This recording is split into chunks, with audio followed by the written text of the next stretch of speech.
I thought it would be interesting to show the progression of technology in the lives of children, and to show what they did before technology. You know, this whole thing is happening on the cusp of the acceptance of technology. And what did kids do? How did they entertain themselves? What were we like before we had electricity and running water and at least a gravel road to get to school on? How did people manage? How did they go to school? What did they do when they got there? What did kids do with their spare time?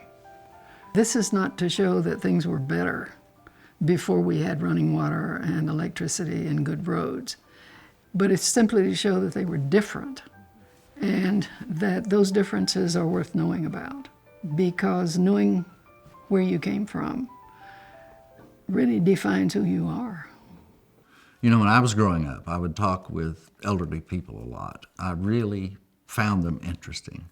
And when I was a little child, say in 1960, I would have been just finishing up my elementary grade.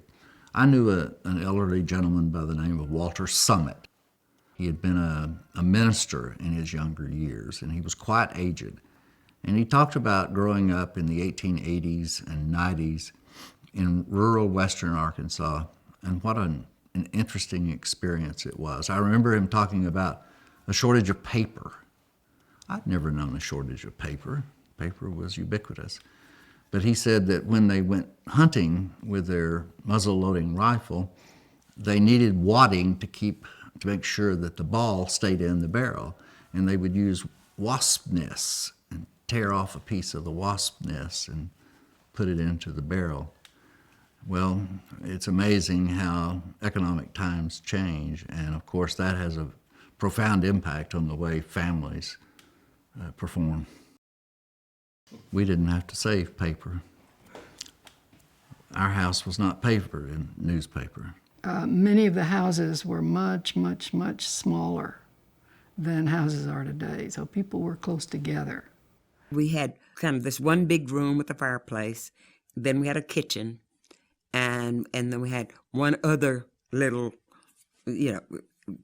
shack appendage attached onto that room, and that was our home. We didn't have electricity for a long number of years. I can't really remember. We had kerosene lamps, and that was really how we did everything. We had fireplace, wood kitchen stoves, we had a smokehouse, and, kerosene lamps for used for lighting the house and for studying. In fact, for most of the time until I was probably in 6th or 7th grade, or maybe later than that, in order to study or read, and I loved to read. We didn't have much to read, but I would get under the quilts, get a quilt and put the lamp up under the quilt. I think of how dangerous that is now. But, so I would have enough light to read by and keep warm, or, if it was at night, the only place we had really a heater, a place was in the fireplace. Discipline was sort of absolute. There were boundaries. There were expectations. And parents let it be known what the expectations were. And it was not only your parents who kept an eye on you. Everybody in the community kept an eye on you. When I grew up, anyone could discipline you. I mean, everyone understood what was expected of you. Everybody had the same standards. There was no disagreement about what was right and wrong and how you should behave. So you didn't have one person that tended to be more lenient than another. So if we got out of line, it was everybody's job to get us back in line. Even if you were walking home from school and you were doing something, the neighbors would come outside and say, Randall Jr., you aren't supposed to be doing that. Neighbors would do that. And if we kept doing it, the phone rang at home. And we were met by our parents when we got home. Our family was a little unusual, right? I mean, we had a very permissive set of parents, and we got to do what we wanted to when we wanted to, for the most part. And I knew obviously I knew we weren't like Ozzie and Harriet or the Donna Reed show. We were not like that. But, compared to kids today who don't eat meals with their parents, we were a heck of a lot more like that than a lot of folks are today. We always ate together. Children spent more time with the parents. At the dinner table, for example, the kitchen table was often not only the place where they had meals, and most people were expected to sit down at that table 3 times a day, but it was a place where the parents had the children's attention. We all sat down together. Most of the time with my mother, because my father would be working. But as we got older, we didn't do that, but when we were younger, we all sat down at the table together. My mother and my father would say grace over the food, and we all had to say a Bible verse ourselves. We had to recite one. I took the easy way out and said Jesus wept. We watched a lot of TV. I remember vaguely our first TV being delivered. I can't remember where we would have been living then. I was 4 years old, approximately 4 years old, and they delivered this. Of course, it looked like a huge box, and it was the old-fashioned kind of TV that was enormous. And my brother and I were looking around the back to see where all those pictures were coming from. We were really enthralled by it. I mean, we couldn't figure, where is that man? He's here on the screen, but where is he? And so that would have been 1952. I remember that first TV. I remember Howdy Doody Time. It's Howdy Doody Time. It's Howdy Doody Time. It was great. We loved it. It was, and we were very much a family that watched TV together. Well, howdy doody, kids. And howdy, Buffalo Bob. Well, howdy there, Mr. Doody. And boys and girls at home and all my kids in the gallery, come on, let's go.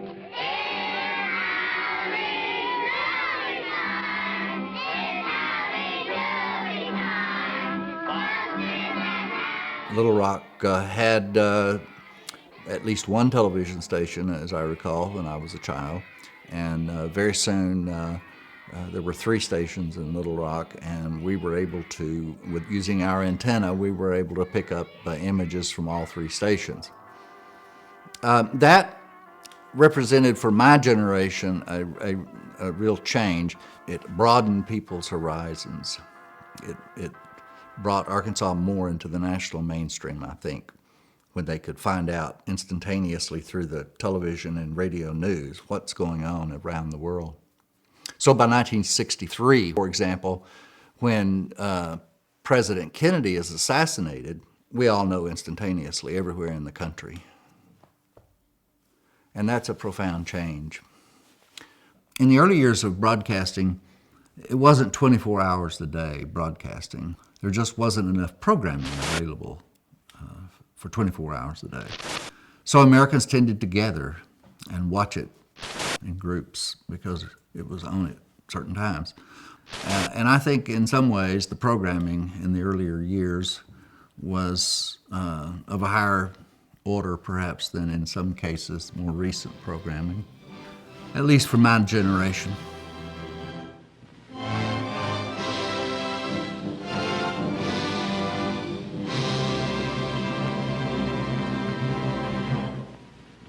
NBC Television.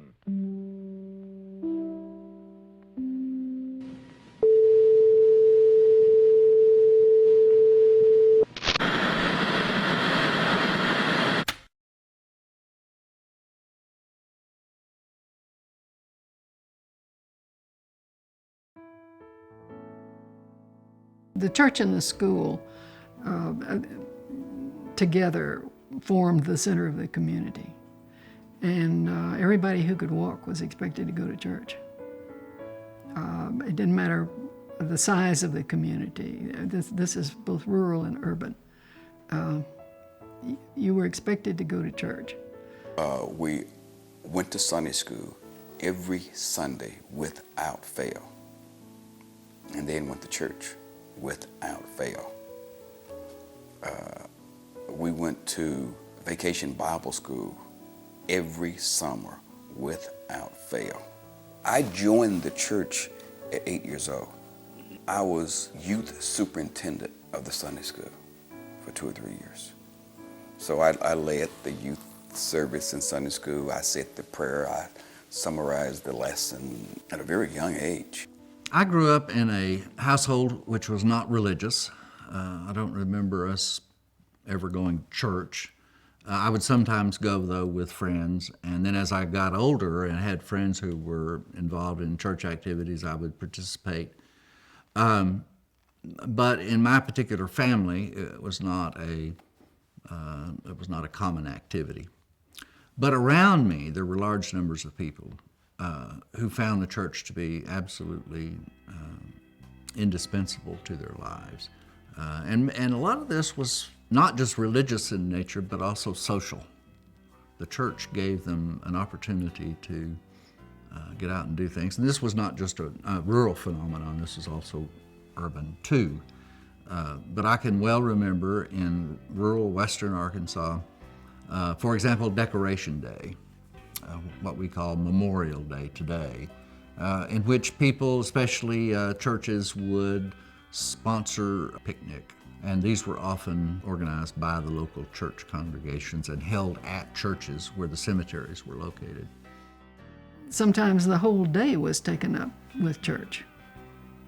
And they would go, to the Sunday school and church service in the morning. And then there would be youth activities in the evening. And some kids would go from one church to another. They'd go to youth activities at different churches at different times.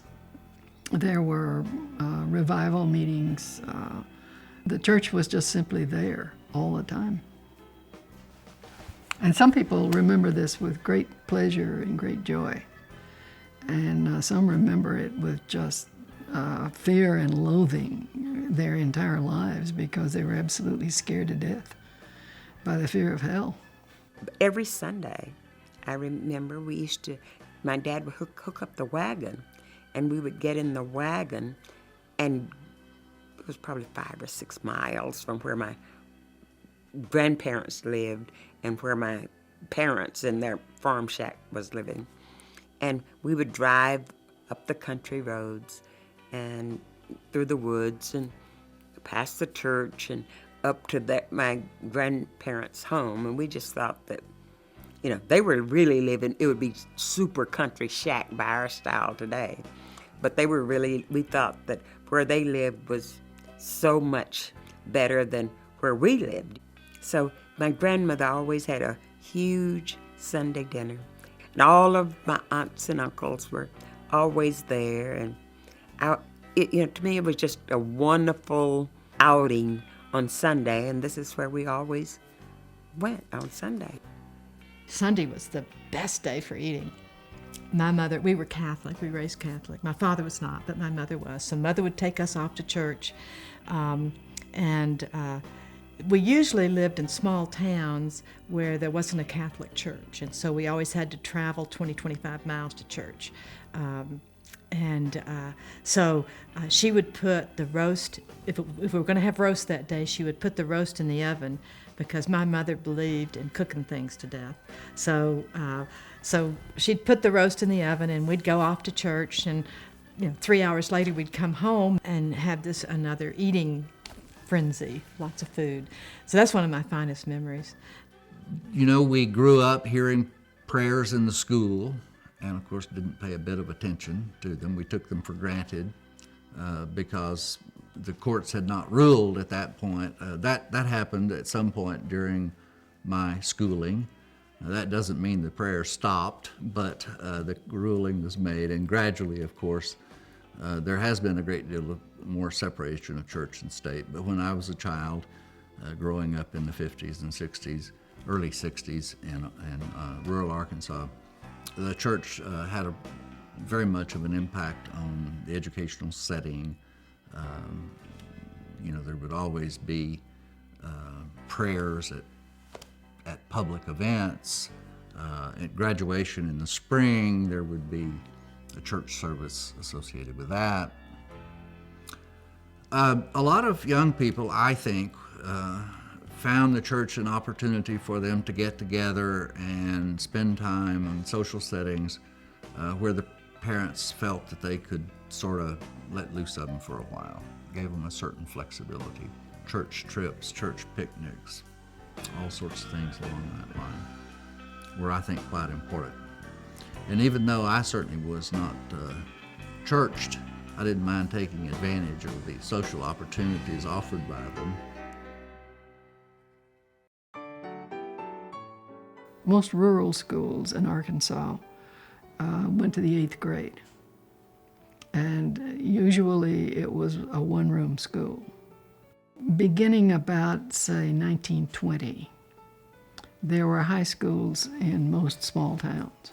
But out in the rural areas, they usually stopped at the 8th grade. And there was usually just one teacher. I started school when I was 5. But when I started school, I could read. I knew my alphabets. I could write all of my ABCs. I could add. And so, I really did well. But we had a one-room schoolhouse. And Miss Eulistine Brown was our teacher. And she had, from first through the 8th grade, from me through the 8th grade, because that was as far as we went. And we were all in, and it's amazing. I remember how somehow we were all kept busy doing something. And often I was, having to write stories or do something or help somebody else. I'm a little kid, but I would be helping a bigger kid read. I might be reading to telling them what, but everybody was working to the maximum of their ability, and we were all always doing something, or getting ready for the Christmas play or Easter play. Christmas and Easter and Valentine, all holidays were big days. Thanksgiving were big days then, because that's all you had. Everybody was interested in what was going on at the school. I mean, this was a center of entertainment, too. And the schools would have spelling bees and school plays and ciphering contests. A ciphering contest is a math contest.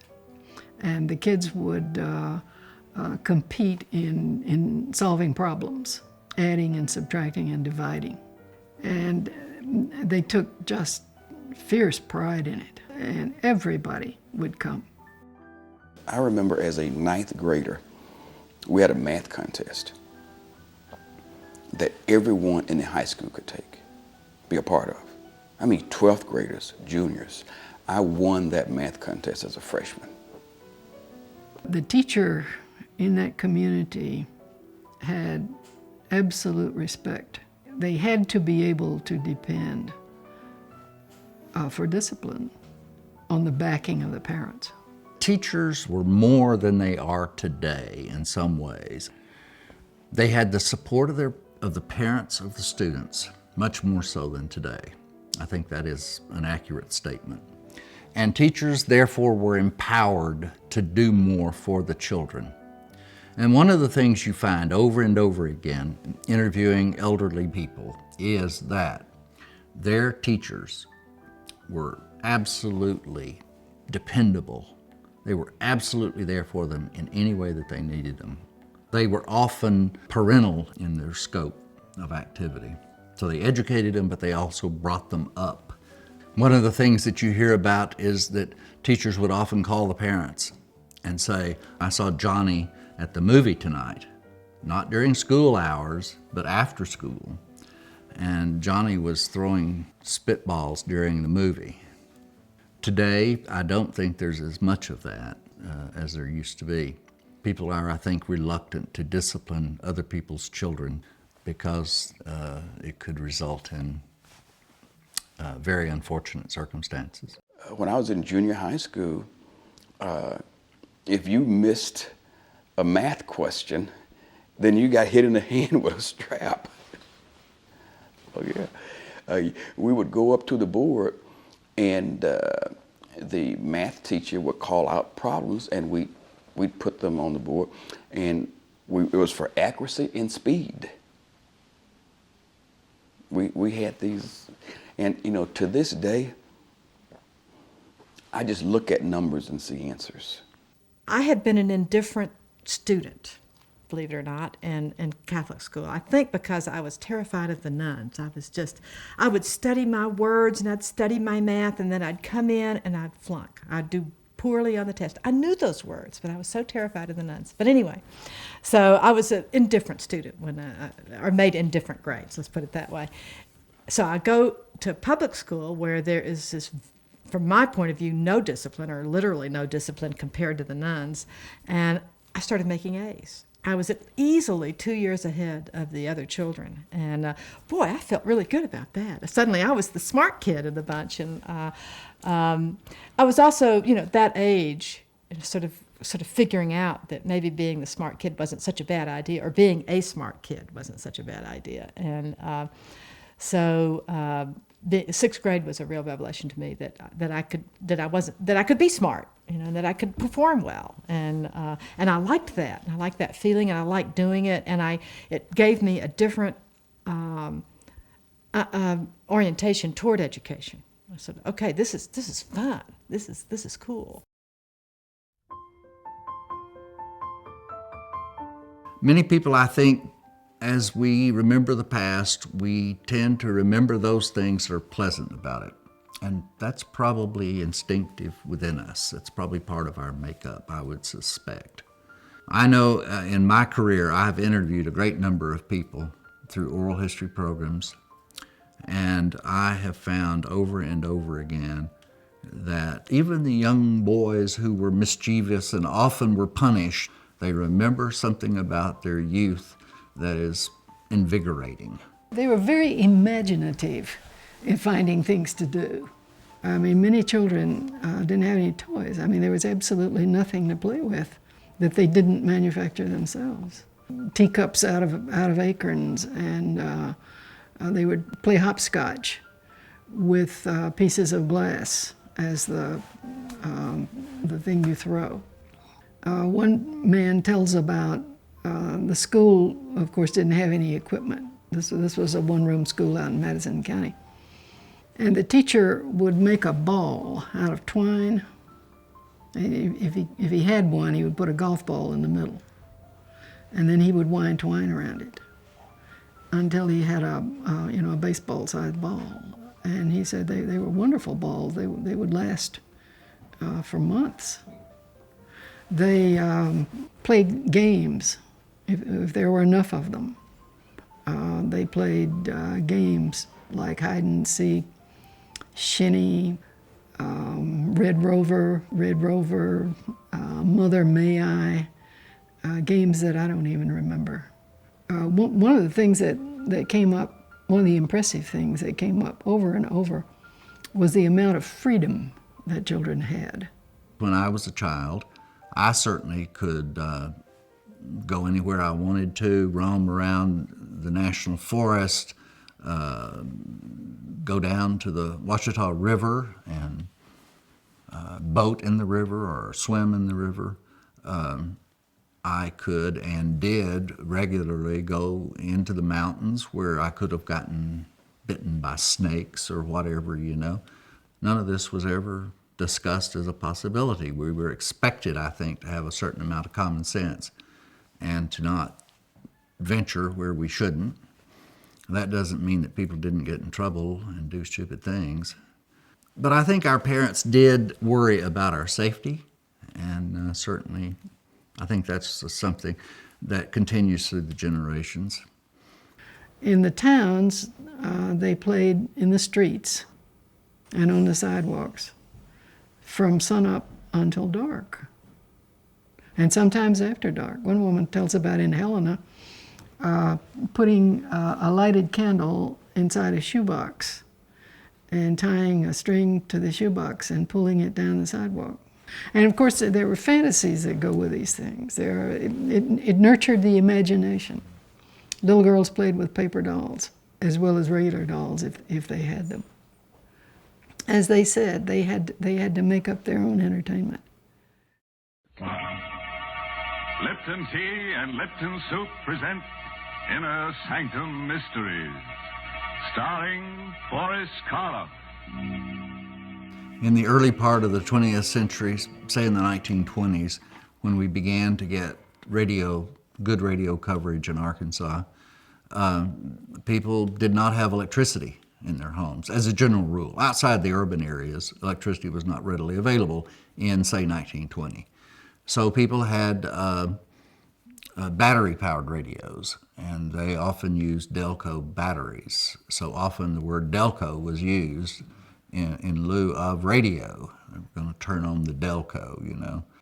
You know, when I was in 8th or 9th grade, I would say, we got electricity. And then we had, you know, everybody got radios and record players, and, you know, that was what you really saved up for, to have something like that. And it was much later before we got TV.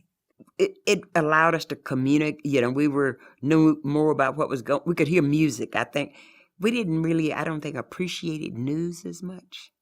I don't remember us really talking much about news or what was going on. But you know, we did.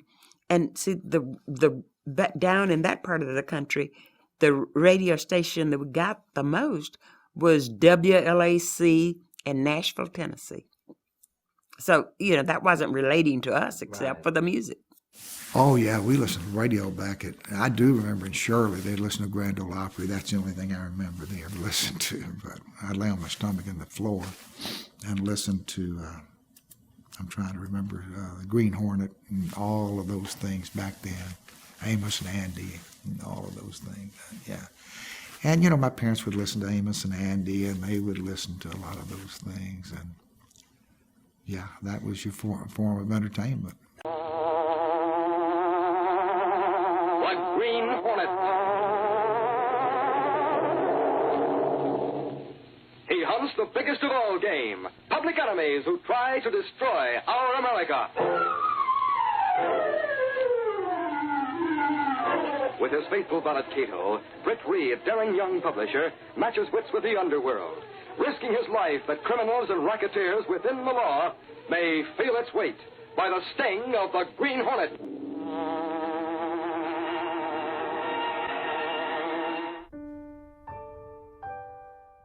Well, I think if we were transported back to 100 years, we would be quite surprised to see the amount of just physical labor that young children are doing. Often they started working in the fields at a very early age, carrying water buckets, if nothing else. And then, of course, the work on farms could be extraordinarily grueling. And a summer in Arkansas hoeing cotton or corn or something like that with the sun beating down on you, and it's July and the humidity is 90%, you just can't stop and take a break. You have to keep going. Younger kids today often don't have a connection with the kind of work that's absolutely necessary. You know, working a job in high school in order to have an automobile is not the same as picking cotton in order for your family to have enough money to survive through the winter. Very, very small children were expected to do chores. They milked cows. They churned butter. They scrubbed floors. They washed dishes. They took care of chickens.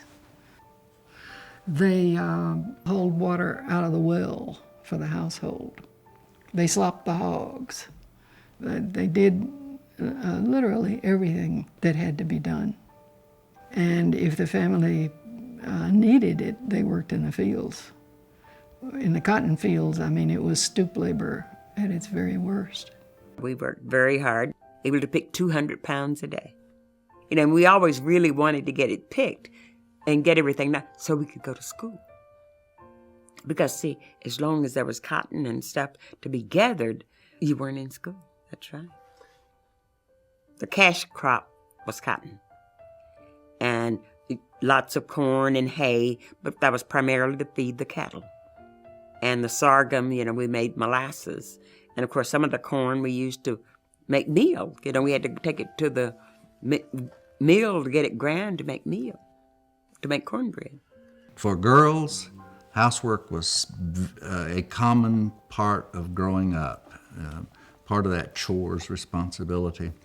Wash day, for example, before the development of the modern washing machine, or even the earlier wringer type, before that, people boil their clothes in pots, beat them often with sticks, rinse them in water that had to be drawn by hand from wells or from springs, then put out to dry, then ironed using an iron which was heated on a stove. Wash day was usually an all-day affair, and often children stayed home from school to help their mothers do the wash. In urban areas, children often worked surprisingly long hours, helping out with delivery work, certainly delivering newspapers. Many Arkansas towns had newspapers. Towns of any size often had 2 newspapers. But I started when I was like 13. I started stuffing papers at the Arkansas Democrat on Saturday night.